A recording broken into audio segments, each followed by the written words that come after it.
Fala Tricolada, beleza? Eu sou Alexandre Antônio, sejam muito bem-vindos aqui ao nosso canal, o canal da família Tricolor. Peço like, peço inscrição, peço compartilhamento. Beleza? Vamos lá, vamos falar de Fluminense. Notícias do dia: a Fluminense sondou um atacante, o Pedro Henrique é o nome dele. Pedro Henrique do Internacional é atacante e tem 32 anos de idade. Outra coisa também que me chamou a atenção, e eu já vou passar aqui para vocês, é o salário, né? Segundo o portal do Colorado, o Pedro Henrique tem 32 anos de idade e ganha 350 mil reais. Eu achei pesado um salário desse para um jogador de 32 anos de idade que nem titular é da equipe do Internacional, mas está sendo sondado aí. Parece ser um bom jogador. Não vi jogos do Pedro Henrique para ter uma avaliação melhor. Mas o Flamengo está interessado, tem um time da Malásia também querendo esse jogador. Então tem algo de diferente nele. Mas pagar 350 mil reais de salário para um jogador de 32 anos. E ele tem contrato longo com o Internacional ainda, até 2024. O presidente do Inter vai conversar com ele essa semana ainda, para tentar a permanência dele. Ele, na certa, vai botar na mesa que tem o Flamengo interessado, tem um clube na Malásia, tem o Fluminense também interessado na contratação dele. Então ele deve dar uma chorada lá com o presidente do Internacional. Parece que o Fluminense está batendo sempre na mesma tecla. Jogador acima de 30 anos e com salário alto. Aí, se isso aqui for realmente verdade, é para o Fluminense desistir. O camarada não vai deixar de ganhar 350 mil no Internacional, com contrato até 2024, para se transferir para o Fluminense para ganhar menos. No mínimo ele vai querer a mesma coisa que ganha lá no Internacional. Porra, não dá. Tá muito salgado esse salário aqui, se realmente for verdade. Vamos falar de uma coisa aqui que é muito interessante, que aconteceu após o jogo. O Fernando Diniz ele é um treinador, ele é colérico, ele é nervoso, ele é estressado, ele já perdeu a linha com o jogador na beirada do campo, chamando o cara de perninha, não sei o quê. Então é bem provável realmente que os jogadores tenham tomado um baita de um esporro no vestiário, que na minha opinião é normal e até saudável. Um jogador precisa ser chamado a atenção. Já que o presidente não chama, né, certamente o Mário não chama a atenção dos seus funcionários, e deveria fazer parte dele chamar a atenção. O salário está em dia, vamos jogar bola aí, chamar a atenção, não é chegar dando esporro, gritando. Então o Fernando Diniz fez a parte dele. E eu acho também que o Fernando Diniz merece um esporro. E também há uma certa injustiça nisso aí, porque ele dá esporro no Caio Paulista, se ele próprio que escala o Caio Paulista de lateral esquerdo improvisado. Né? Se eu sou o Caio Paulista, eu viro para ele: mas chefe, eu não sou lateral, você está me escalando de lateral e eu estou tomando esporro. Né? E quando ele coloca o Felipe Melo, dá esporro no Felipe Melo, porque o Felipe Melo jogou, ou no William Bigode. Mas são escolhas dele. E quem é que chama a atenção dele? Acho que o presidente, o Angione, o Mário e o Angione deveriam chamar o Fernando Diniz e também chamar a atenção dele ao Fernando. Então, 3 jogos que o Fluminense não vence. O time está caindo de nível. O que está acontecendo? Chamar para conversar, fazer uma reunião, e isso deve acontecer. E é necessário acontecer, porque repercutiu em tudo quanto é lugar aí, Marcelo Neves, Vitor Lessa, que teve um esporro, né, um piti lá do Fernando Diniz no vestiário. Os jogadores ouviram calado isso tudo, mas estranharam, e também houve uma ameaça que eu acho completamente desnecessária e acho que não é postura de liderança. Você ameaçar o liderado a largar o trabalho. Se realmente isso aconteceu, do Fernando Diniz dizer para os jogadores, para os seus liderados, para os seus subordinados, de que, olha, se vocês não voltarem a jogar, não voltarem a render, eu vou entregar o cargo, não vou ficar para o próximo ano, eu acho que não é uma postura de um líder. Se ele está insatisfeito, ele não pode ameaçar sair.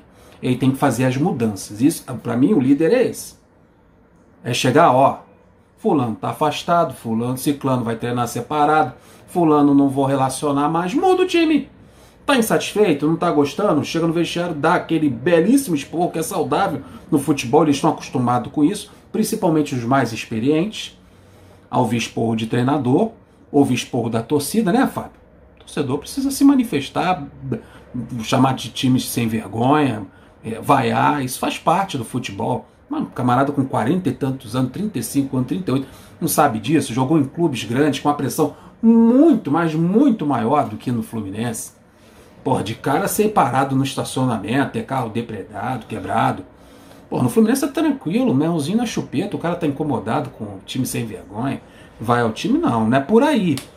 Então o Fernando Diniz fez a parte dele, acho que não tem nada errado de ele chegar no vestiário e chamar atenção, também tem que ver o tom que ele chamou e como os jogadores encararam isso, mas segundo a reportagem, os jogadores estranharam mais o fato dele querer entregar o cargo, né, ameaçar entregar o cargo, do que o expor em si, porque isso, na minha opinião, também não é postura de líder. Se ele está insatisfeito, ele faz as mudanças. E muito desse mau futebol que o Fluminense tem jogado agora, tem uma parcela de culpa para ele também. E quem é que está dando esporro no Fernando Diniz? Quem é? Dá esporro no jogador, ok. E agora? O Fernando Diniz não é chamado a atenção de estar escalando o Caio Paulista, de estar escalando o Marrone como opção do segundo tempo, de estar montando um banco de reservas ruim, né, sem puxar os garotos da base, sem utilizar a base? Quem é que está chamando a atenção dele para isso? Acho que não é por aí. Acho que não é ameaçando largar o emprego que você vai resolver as questões. Acho que é afastando o jogador, é barrando, mudando o time, colocando quem realmente é da posição para jogar e assim buscar o melhor. É mexendo no rapaziada que trabalha com ele e buscando melhorar. Não é?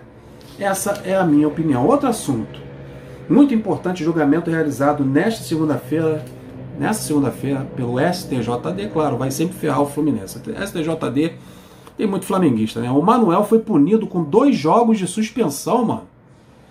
Porra, e o Cansari, naquele Fla-Flu, e o Manuel não teve culpa nenhuma. O Manuel chegou no tumulto. O Felipe Melo, outro jogador, deu uma empurrão nas costas do Manuel. O Manuel foi pra cima do outro jogador e acabou empurrando ele caiu. Aí, pô, olha só. Tomou um gancho de 2 jogos, cumpriu um e deve desfalcar o Fluminense no jogo contra o Avaí. O Caio Paulista, que também foi expulso nesse jogo, infelizmente foi absolvido. Aliás, pegou um jogo, já cumpriu, infelizmente já cumpriu esse jogo, que foi o último jogo que ele ficou fora. Então, o que acontece? Caio Paulista está livre para a próxima partida. O David Braz, que também foi expulso nesse jogo, está absolvido. Aí sim. Então, reforçando, Manuel pegou 2 jogos, o Caio Paulista pegou 1, já cumpriu 1, então está livre para jogar contra o Avaí, infelizmente. E o David Braz foi absolvido, porque o David Braz foi expulso no banco de reservas e até hoje ninguém entendeu por que o David Braz foi expulso. E o Manuel também eu não entendo, não entendi a expulsão dele lá no Fla-Flu e também não entendo porque ele pegou 2 dias, mas eles tentam explicar. Qual é a explicação? O Manuel foi punido pelo artigo 250, que fala em prática de ato desleal ou hostil. O que pegou para o Manuel é que ele é reincidente. Então ele já foi expulso, já foi punido no Brasileirão mais de uma vez. Então essa repetição aí de punições pegou mal para ele e pegou 2 jogos de suspensão. Mas o Fluminense pode recorrer e tentar aí anular essa questão, adiar a suspensão dele. O Fluminense vai recorrer dessa punição do Manuel, que na minha opinião é injusta. O Fluminense já foi melhor em julgamentos, hein? Então ficando por aqui pedindo um like, a sua inscrição, a sua colaboração. Tamo juntos, conto com vocês para os próximos vídeos. Tô indo nessa. Fui!